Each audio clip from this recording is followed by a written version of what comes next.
வணக்கம் கைஸ். 100 நாள் of being டிசிப்ளினில் இன்றைக்கி 2வது நாள். காலையில் 9:50 எந்திரிச்சு 1 வருஷம் கழிச்சு ஒரு நாள் பண்ண ஸ்கின் கேருக்கு மூஞ்சில் ஏதாவது சேஞ்ச் இருக்கான்னு பார்த்தேன். ஒன்றும் இல்லை. அதுக்கப்புறம் ஆஸ் யூஷுவல் பல்ல விளக்காத வயலில் டீயை குடிச்சிட்டு பல்ல விளக்கிட்டு வந்துட்டு பிரேக்ஃபாஸ்ட் உட்காந்துட்டேன். நெய்யில் குளிப்பாட்டின தோசை கூட வயசு பையன் எனக்கு கொஞ்சம் முருங்கைக்காய். அதுக்கப்புறம் சாப்பிட்ட கையோட மறுபடியும் ஒரு டீயை போட்டு இன்றைக்கி சீக்கிரமே டிஎஸ்ஏக்கு உட்காந்துட்டேன். அதே வாழ்க்கை இடிஞ்சு போன போஸு.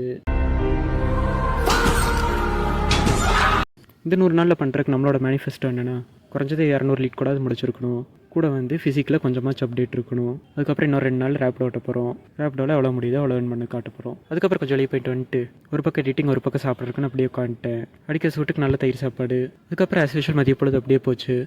சாயங்காலம் ஒரு புல் டே போடலான்ட்டு வீட்டில் இருக்கிற ஏனியில் புல்லப்ஸு சின்னப்ஸு. அதுக்கப்புறம் வீட்டை மொட்டை மாடி ஜிம் பண்ணிட்டேன். இதுதான் நம்ம ஜிம் செட்டப்பு. நல்லா இருக்கா? அதுக்கப்புறம் முதுகுக்கு 2 வேரியேஷன், ஆம்ஸுக்கு 2 வேரியேஷன் போட்டு இறங்கிட்டேன். இறங்கின கையோட ஒரு ஃபிசிக்ஸ் செக்இன் போட்டு இதுதான் கரெக்ட் ஃபிசிக்கு எவ்வளோ டெவலப் ஆகுதுன்னு பார்ப்போம் இந்த 100 நாளில். அதுக்கப்புறம் ஃபிசிக்ஸ் செக்இன் போட்ட கையோட நைட்டு சாப்பிட்றக்கு வந்துட்டேன். நல்லா அரிசி பருப்பு சாப்பாடு கூட குளச்சடிக்கு தயிர் ரெண்டுத்தையும் சேர்த்து குளச்சடிச்சிட்டு கொண்டாரு அப்படியே நம்ம ஐபிஎல் மேட்ச் பார்த்துட்டு இருந்தேன். அதுக்கப்புறம் சரி காற்று வாங்க உட்காரலான்னு உட்காந்தா மத்தியானம் அப்படி அடிச்சிட்டு இருந்த வெயில் நைட்டு போய் காற்று அடிச்சிட்டு இருந்தது. சரி 1 மணி நேரம் காற்று வாங்கிட்டு போய் படுத்துட்டேன். நாளைக்கு பார்ப்போம் கைஸ். பிஷுக்.